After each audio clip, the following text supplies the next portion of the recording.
Sahabat Muslim, sejadah merupakan hal yang penting di dalam sholat, karena sejadah digunakan sebagai alas ketika bersujud. Oleh karenanya, banyak persyaratan di dalam penggunaannya. Di antaranya, tidak boleh mengandung unsur lafaz atau ayat Al-Quran, serta tidak boleh terlalu empuk. Karena menurut Ustadz Adi Hidayat, sejadah empuk yang tebal karena busa dapat menghambat kening menempel pada lantai, yang mana kening merupakan 7 anggota sujud yang harus menempel pada lantai. Selain itu, banyak ulama yang menyarankan adab melipat sejadah, karena tak sedikit di antara kita salah dalam melipat sejadah, yakni mempertemukan lipatan bagian kepala dengan lipatan bagian kaki. Adapun contoh melipat sejadah yang benar ialah sebagai berikut. Ada baiknya lipatan sejadah mempertemukan bagian kepala samping kanan dengan samping kiri. Begitu pula dengan bagian kaki. Baru setelah itu, Anda bisa melipatnya di bagian tengah. Hal tersebut untuk memuliakan bagian kepala kita yang digunakan untuk bersujud. Saking mulianya sujud seorang hamba kepada Allah, maka kita tidak diperbolehkan melewati seseorang yang sedang sholat. Bagaimana hukum orang yang melewati di hadapan atau depan orang yang sedang sholat, dan tapi yang sedang sholat pun tidak mengerti tentang bagaimana ketentuannya, dan bagaimana juga kalau kemudian yang bersangkutan ketika sholat itu di tempat orang lalu lalang untuk lewat. Nah, ini ada beberapa hal yang tentu tidak mudah dengan waktu yang sangat singkat untuk kita simpulkan satu kesimpulan hukum ya. Tapi garis besarnya begini, hukum dasar melewati orang yang sholat itu para ulama fikih menyatakan tidak boleh atau haram. Alasannya apa? Dalam sekian hadis diantaranya misalnya Rasulullah Sallallahu Alaihi Wasallam bersabda bahwa sekiranya seseorang itu tahu dosanya tentang melewati di hadapan orang yang sholat, maka dia akan menunggu sampai 40 tahun.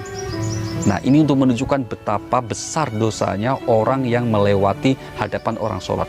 Nah, yang dimaksud hadapan itu jarak berapa? Secara umum yang dimaksud di hadapan adalah tempat sujudnya.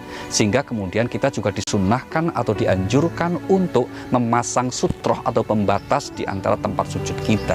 Di antaranya apa? Agar orang tidak melewati tempat sujud kita. Sahabat Muslim, sutra merupakan penghalang yang ditaruh di hadapan orang yang sedang sholat.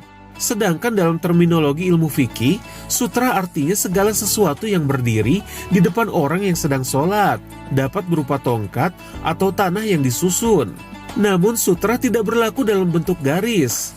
Semisal ketika sholat id, biasanya kita melihat garis-garis yang dicat atau lakban di lantai masjid dan sebagainya.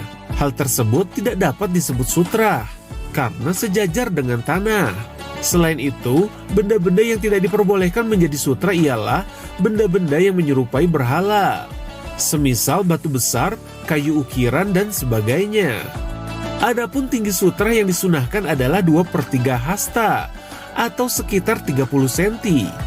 Nabi sendiri pernah bersabda dan memerintahkan penggunaan anak panah sebagai sutra ketika seseorang sedang sholat. Adapun hadisnya sebagai berikut, sutra seseorang ketika sholat adalah anak panah. Jika seseorang di antara kalian sholat, hendaknya menjadikan anak panah sebagai sutra. Selain anak panah, benda-benda lain yang dapat dijadikan sutra ialah sebagai berikut. Yang pertama, hewan tunggangan. Bahwa hewan tersebut harus diikat agar najisnya tidak mengenai orang yang sholat.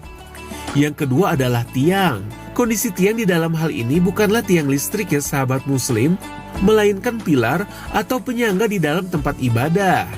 Yang ketiga adalah pohon. Hal ini disaksikan para sahabat ketika Rasulullah sholat malam di kala perang Badar. Yang keempat, orang lain. Namun mengenai hal ini, ada kesepakatan dari sebagian ulama. Tidak boleh menghadap depan, dalam posisi tidur, serta seorang wanita. Nah, bagaimana kalau yang sholat itu misalnya di tempat yang orang biasa lalu lalang, bahkan misalnya di masjid yang besar, katakanlah seperti Masjidil Haram, ya, orang umumnya sholat pasti di tempat yang memang orang lain juga lalu lalang. Nah, di sini tentu berlaku pengecualian. Hukum dasarnya tidak boleh, tetapi kalau kemudian yang melewati itu karena tidak tahu, atau yang kedua karena orang yang sholat itu kebetulan misalnya sholat Jumat, kita tidak bagian tempat di dalam masjid, akhirnya kita di jalan, orang mau menuju hotel, dalam kasus di Masjidil Haram misalnya, atau kemudian misalnya di masjid-masjid besar seperti Istiqlal di kita, atau seperti masjid-masjid yang jami' yang lain, yang terkadang pada momen sholat tertentu mereka sampai beludak gitu ya.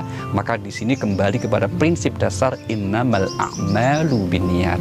Segala sesuatu perbuatan tergantung niat kita. Kalau niat kita sengaja untuk melangkahi, maka tentu tidak boleh. Namun kalau ketidakmengertian kita, atau kemudian yang bersangkutan sedang sholat di tengah jalan di mana orang berlalu lalang, seandainya itu kemudian dihukumi salah, semoga tetap mendapatkan ampunan dari Allah Subhanahu wa Ta'ala. Ketentuan ini menunjukkan betapa pentingnya tempat sujud kita untuk kita bermunajat kepada Allah Subhanahu wa Ta'ala. Tetaplah mengerjakan sholat dan terus ikuti ketentuannya, khususnya dalam kaitan jamaah sholat. Wassalamualaikum warahmatullahi wabarakatuh.